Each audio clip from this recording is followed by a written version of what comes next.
લક્ષ્ય ન્યૂઝ, એક નજર, એક લક્ષ્ય.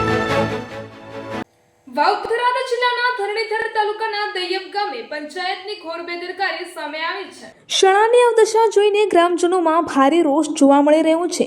સરકાર દ્વારા ખાનગી શાળાઓને ટક્કર આપે તેવી દૈયપ ગોકુલનગર પ્રાથમિક શાળાનું નિર્માણ તો કરાયું, પરંતુ પંચાયતના જવાબદારોની બેદરકારીએ તેની સુંદરતા પર પાણી ફેરવી દીધું છે. શાળાના રસ્તા અને આગળના વિસ્તારમાં કાંટાળા બાવળો એટલી હદે વધી ગયા છે કે તે કોઈ જંગલ જેવું લાગે છે. આસપાસના ગામના વિદ્યાર્થીઓ અહીં ઉજ્જવળ ભવિષ્યની આશાએ આવે છે, પરંતુ પ્રવેશતાની સાથે જ તેને કાંટાઓનો સામનો કરવો પડે છે.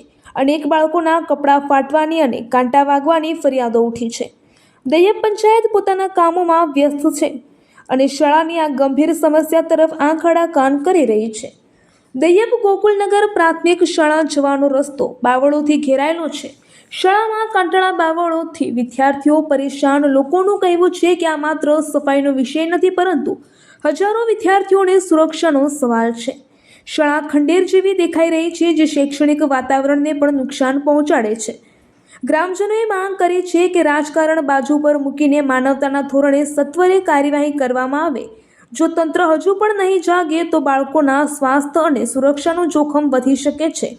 દૈયપ ગોકુલનગર ગામે કરોડોના ખર્ચે બનેલી શાળા સામે કાંટાળા બાવળોનું સામ્રાજ્ય છવાયું છે. વિદ્યાર્થીઓને રોજ કાંટા વાગવાની અને ઈજાઓ થવાનો ભય સતત સતાવી રહ્યો છે. અહેવાલ શ્રવણ સોલંકી, ધરણીધર ઢીમા.